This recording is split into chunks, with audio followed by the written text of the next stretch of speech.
ఎన్నికల్లో మెరుగైన స్థానాలు లక్ష్యంగా బీజేపీ వ్యూహాలు రచిస్తోంది. క్షేత్రస్థాయిలో ఓటర్లను ప్రభావితం చేసేలాగా కార్యాచరణ చేపట్టింది.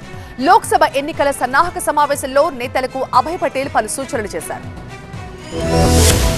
పార్లమెంట్ ఎన్నికల్లో తెలంగాణలో మెరుగైన ఫలితాలు సాధించడం టార్గెట్ గా తెలంగాణలో బీజేపీ దూకుడు పెంచింది. అసెంబ్లీ ఎన్నికల్లో జరిగిన తప్పులు రిపీట్ కాకుండా ఉండేలా కార్యాచరణ సిద్ధం చేస్తోంది.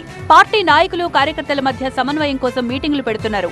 బూత్ లెవెల్ కమిటీలను యాక్టివ్ చేసేందుకు ప్రయత్నాలు ప్రారంభించారు. కార్యకర్తలు క్షేత్రస్థాయిలో వెళ్లి ఓటర్లను ప్రభావితం చేసే విధంగా కార్యాచరణ చేపట్టారు.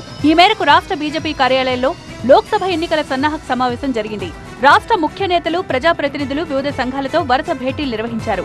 ఈ భేటీలో బీజేపీ రాష్ట్ర ఎన్నికల ఇన్ఛార్జ్ అభయ్ పటేల్, పార్టీ సంస్థాగత ప్రధాన కార్యదర్శి చంద్రశేఖర్, కిషన్ రెడ్డి పాల్గొన్నారు. గ్రేటర్ కార్పొరేటర్లతో అభయ్ పటేల్ సమావేశమయ్యారు. డివిజన్ల వారీగా పరిస్థితిని మెరుగుపరుచుకోవాల్సిన అంశాలు, సభల నిర్వహణపై ఆరా తీశారు. వీరి తర్వాత పార్టీ రాష్ట్ర ఎన్నికల మేనేజ్మెంట్ కమిటీ మీటింగ్ జరిగింది. ఎన్నికల్లో బీజేపీ అత్యధిక స్థానాల్లో విజయం సాధించేలా కార్యాచరణ అమలు చేసేలా ఈ సమావేశంలో చర్చించారు.